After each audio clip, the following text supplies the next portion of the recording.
60 வயசுல தினமும் 5 நிமிஷம் யோகா செஞ்சா இளமையா மாறிடுவீங்க.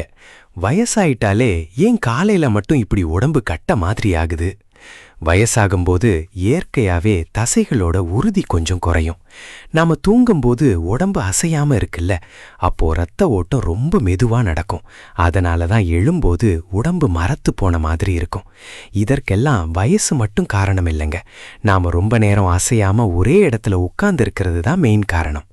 இந்த 5 நிமிஷ யோகா உங்க சுவாசம், மூட்டுக்கள், உடம்போட வடிவம், பாஸ்சர், பேலன்ஸ், அப்புறம் தசை வலிமை, இந்த 5ஐயும் தட்டி எழுப்பும். சும்மா கடமைக்குன்னு பண்ணாம உங்க உடம்போட பேசி ரசிச்சு பண்ணுங்க. பிராணாயாமம், மூச்சு பயிற்சி, டீப் பிரீதிங். முதல்ல ஒரு இடத்துல ரொம்ப சௌகரியமா நிமிர்ந்து உட்கார்ந்துக்கோங்க. சேர்ல உட்கார்ந்தாலும் சரி, தரையில உட்கார்ந்தாலும் சரி, முதுகு தண்டுவடம் நேரா இருக்கட்டும். இப்போ மெதுவா கண்ணை மூடிக்கோங்க. என்ன பண்ணணும்? உங்க மூக்கு வழியா காத்த மெதுவா ஆழமா உள்ள இழுங்க. மனசுக்குள்ள 1, 2, 3, 4ன்னு எண்ணுங்க. 4 வினாடிகள். அடுத்தது, இப்போ இழுத்த மூச்சை அதை விட மெதுவா வெளிய விடுங்க. மனசுக்குள்ள 1லிருந்து 6 வரைக்கும் எண்ணுங்க. 6 வினாடிகள். இதை ஏன் பண்ணணும்? இப்படி நாம ஆழமா மூச்சை இழுத்து விடும்போது நம்ம ரத்தத்துல ஆக்சிஜன் அளவு கிடுகிடுன்னு ஏறும்.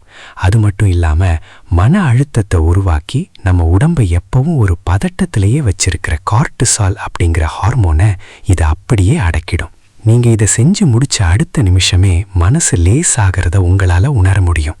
பதட்டம் குறையும். நீங்க 4 வினாடி மூச்சை இழுத்து 6 வினாடி வெளியே விடும்போது அந்த வேகஸ் நரம்பு தூண்டப்படுது. இது உடனே மூளைக்கு எல்லாம் சரியா இருக்கு, பயப்பட தேவையில்லை அப்படின்னு சிக்னல் அனுப்புது. நுரையீரல் திறன். 60 வயதிற்கு பிறகு நுரையீரலோட விரிவடைகிற தன்மை கொஞ்சம் குறையலாம். இந்த ஆழமான சுவாசம் நுரையீரலோட அடிப்பகுதி வரை ஆக்சிஜனை கொண்டு போய் பழைய காற்றை, ரெசிடுவல் லேயரை வெளியே தள்ளிடுது. சூக்ஷ்ம வியாயாமம். மூட்டுகளுக்கு ஒரு ஆயில் சர்வீஸ், ஜாயிண்ட் மூமெண்ட்ஸ். சூக்ஷ்ம அப்படின்னா ரொம்ப மென்மையான ஆழமான அசைவுன்னு அர்த்தம். ரொம்ப கஷ்டப்பட்டு குதிக்காம மூட்டுகளை மட்டும் மெதுவா அசைக்க போறோம். ரொம்ப நாளா திறக்காத ஒரு கதவோட இடுக்குல எண்ணெய் போட்டா எப்படி சத்தம் இல்லாம திறக்குமோ அதுக்காகத்தான் இந்த பயிற்சி. செய்முறை 1-2 கழுத்து பயிற்சி, நெக் மூமெண்ட்ஸ். மேலே கீழே. மூச்சை மெதுவாக இழுத்து கொண்டே தலையை மேலே தூக்கி வானத்தை பாருங்கள். பிறகு மூச்சை விட்டுக்கொண்டே தாடை நெஞ்சை தொடுமளவுக்கு தலையை கீழே இறக்குங்கள். இடது வலது. நேராக பார்த்து மெதுவாக தலையை வலது பக்கம் திருப்புங்கள். பிறகு நடுவுக்கு வந்துவிட்டு இடது பக்கம் திருப்புங்கள். பயன்: கழுத்து தசைகளில் உள்ள இறுக்கத்தை குறைத்து மூளைக்குச் செல்லும் இரத்த ஓட்டத்தை அதிகரிக்கும். 3 தோள் சுழற்று, ஷோல்டர் ரொட்டேஷன். செய்முறை: கைகளை தளர்வாக வைத்துக் கொள்ளுங்கள் அல்லது விரல்களை தோள் மீது வைத்துக் கொள்ளுங்கள். தோள்பட்டைகளை மெதுவாக முன்னிருந்து பின்னோக்கி ஒரு வட்டம் போல சுழற்றுங்கள். பிறகு பின்னிருந்து முன்னோக்கி சுழற்றுங்கள். பயன்: தோள்பட்டை வலி, ஃப்ரோசன் ஷோல்டர் வராமல் தடுக்கும். 4-5 கைமுட்டி மற்றும் மணிக்கட்டு சுழற்று, எல்போ அண்ட் ரிஸ்ட் மூமெண்ட்ஸ். கைமுட்டி. கைகளை முன்னால் நீட்டி முழங்கைகளை மடக்கி நீட்டுங்கள் அல்லது மெதுவாக சுழற்றுங்கள். மணிக்கட்டு. கைகளை முன்னோக்கி நீட்டி விரல்களை மூடி முஷ்டி பிடித்துக் கொள்ளுங்கள். மணிக்கட்டை மற்றும் மெதுவாக வலதுபுறமாகவும் பிறகு இடதுபுறமாகவும் சுழற்றுங்கள். பயன்: கைகளில் ஏற்படும் மரத்து போகும் உணர்வை குறைக்கும். 6 இடுப்பு சுழற்று. செய்முறை: அமர்ந்த நிலையிலேயே இடுப்பில் கைகளை வைத்துக்கொண்டு மேலுடலை மெதுவாக வட்ட வடிவில் சுழற்றுங்கள். Grinding motion. பயன்: முதுகெலும்பின் கீழ்ப்பகுதி மற்றும் இடுப்பு தசைகளை இலகுவாக்கும். 7 முழங்கு சுழற்று. செய்முறை: ஒரு காலை நீட்டி மற்றொரு காலை மடக்கி கைகளால் பிடித்துக் கொள்ளுங்கள். முழங்காலுக்கு கீழே உள்ள பகுதியை மட்டும் மெதுவாக சுழற்றுங்கள். பயன்: நடக்கும்போது முழங்காலில் ஏற்படும் கடகட சத்தத்தையும் வலியையும் குறைக்கும். 8-9-10 கணுக்கால் விரல்கள் மற்றும் தளர்வு. குதிக்கால் சுழற்று. பாதத்தை மெதுவாக வலது மற்றும் இடது பக்கமாக சுழற்றுங்கள். விரல் மடக்கு. கால் விரல்களை மட்டும் நன்றாக மடக்கி பிறகு விரிவுபடுத்துங்கள். முழு உடல் தளர்வு. கடைசியாக அமைதியாக அமர்ந்து உடல் முழுவதும் தளர்வாக இருப்பதை உணர்ந்து 1 நிமிடம் கண்களை மூடியிருங்கள். முக்கிய குறிப்புகள்: வேகம் வேண்டாம். ஒவ்வொரு அசைவையும் மிகவும் மெதுவாக மூச்சு காற்றை கவனித்து செய்ய வேண்டும். வலி இருந்தால், ஏதாவது ஒரு அசைவு செய்யும்போது வலி ஏற்பட்டால் அதை தவிர்த்துவிட்டு அடுத்த பயிற்சிக்கு செல்லுங்கள். சுவாசம். மூச்சை அடக்கக்கூடாது. இயல்பான மூச்சோட்டத்துடன் பயிற்சியை தொடரவும். தாடாசனம். உடம்போட ரீசெட் பட்டன். நாம அடுத்ததா பண்ண போற ஆசனத்தோட பேரு தாடாசனம். தாடா அப்படின்னா சமஸ்கிருதத்துல பனைமரம் இல்லனா மலைன்னு அர்த்தம்.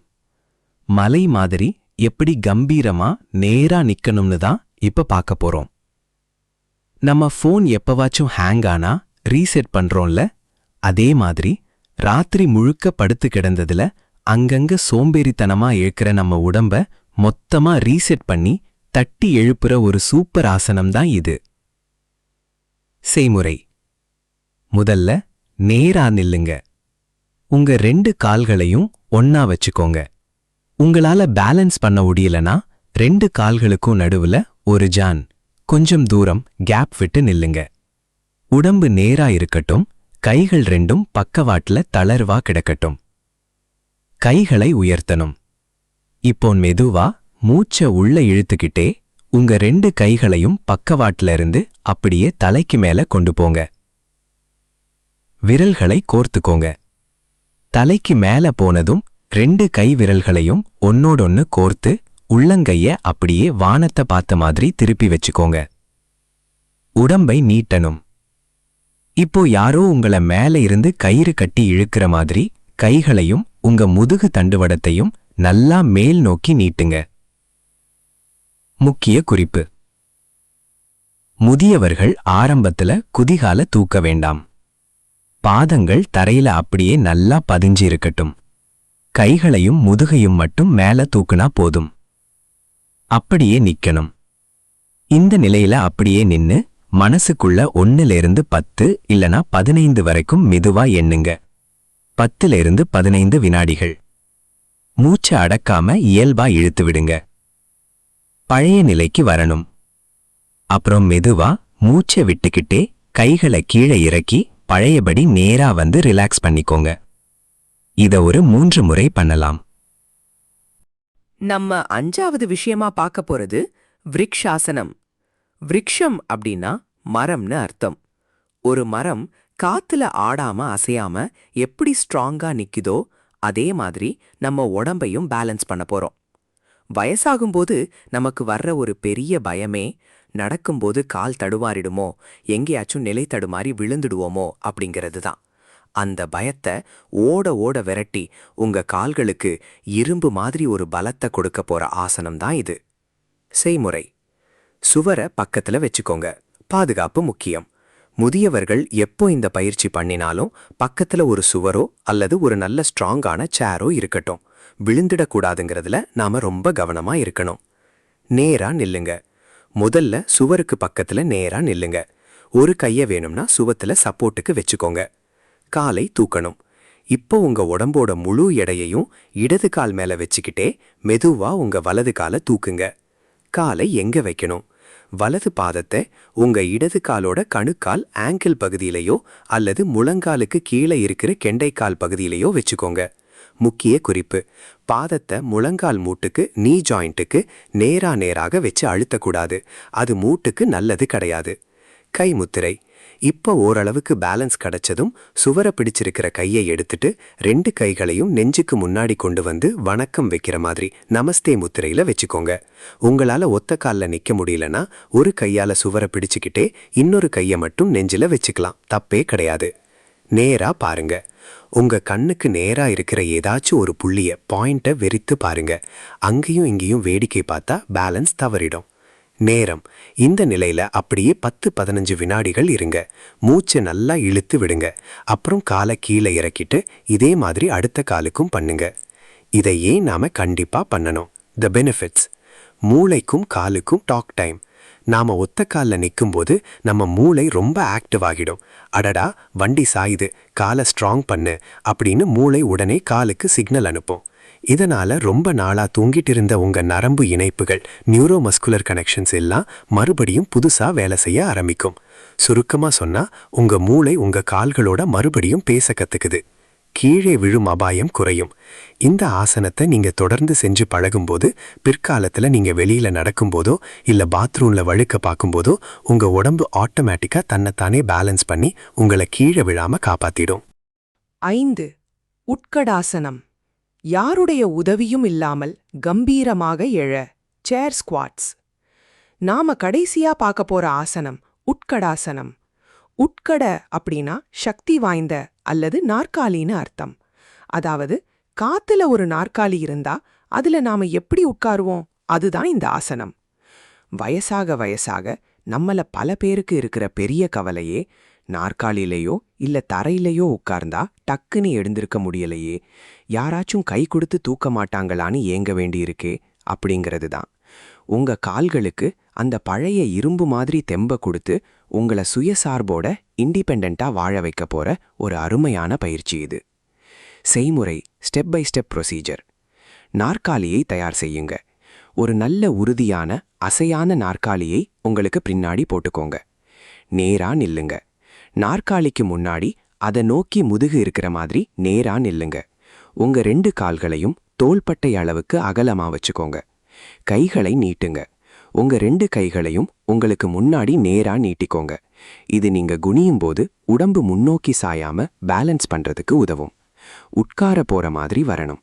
இப்போ மெதுவா மூச்சை விட்டுக்கிட்டே நாற்காலியில உட்கார போற மாதிரி உங்க இடுப்ப பின்னாடி தள்ளி முழங்கால்களை மடக்கி கீழே வாங்க. முழுசா உட்காரக்கூடாது. இதுதான் இதுல இருக்கிற மேஜிக்.